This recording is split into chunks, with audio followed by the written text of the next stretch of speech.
tutti da Veronica Pisano, cantante folk sarda, e da Maurizio Castaldi, polistrumentista, compositore. Andiamo avanti con un altro brano della nostra, diciamo, è diventato della tradizione sarda questo brano, ma non è della tradizione sarda perché questo brano non so chi l'abbia musicato, ma l'ha scritto Berto Cara. Su Vionieri veniva chiamato e partecipò ad una gara poetica a Villanova Tulo il 21 giugno 1981. Questa bellissima poesia che poi divenne una canzone. Picciochedda paesana, vai Maurizio!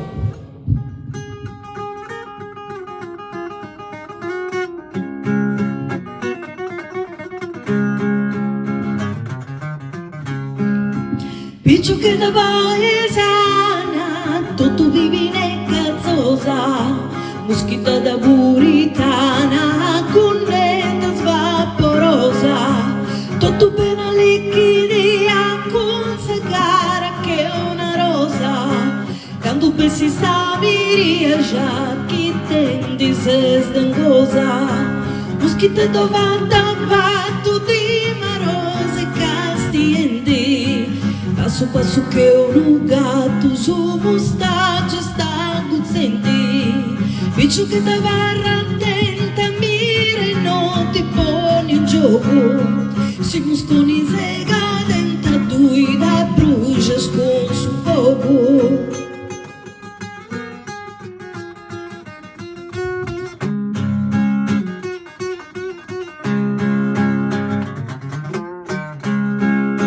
Pivirura picciochetta che giochita scamminenti, i scioggi di si bella donna va su sculi tendi, la sastaia muscone ducati gasti con ardori, picciochetta ci vendi vai nasci prima amori, e sta storia di ognuna considera primavera.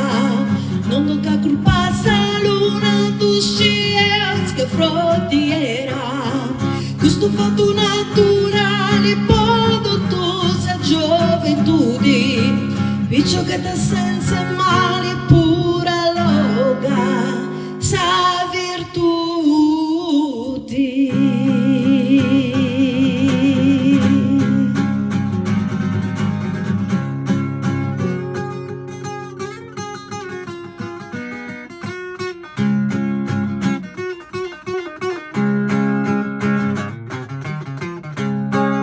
Bravissimo Maurizio Castaldi, che si è adattato perfettamente alla mia richiesta, l'ha esaudita nonostante non la provassimo almeno da un anno questa canzone. Lui l'ha suonata perfettamente lo stesso, si è ricordato perché ha una memoria di ferro, di ferro. Grazie a tutti, al prossimo video.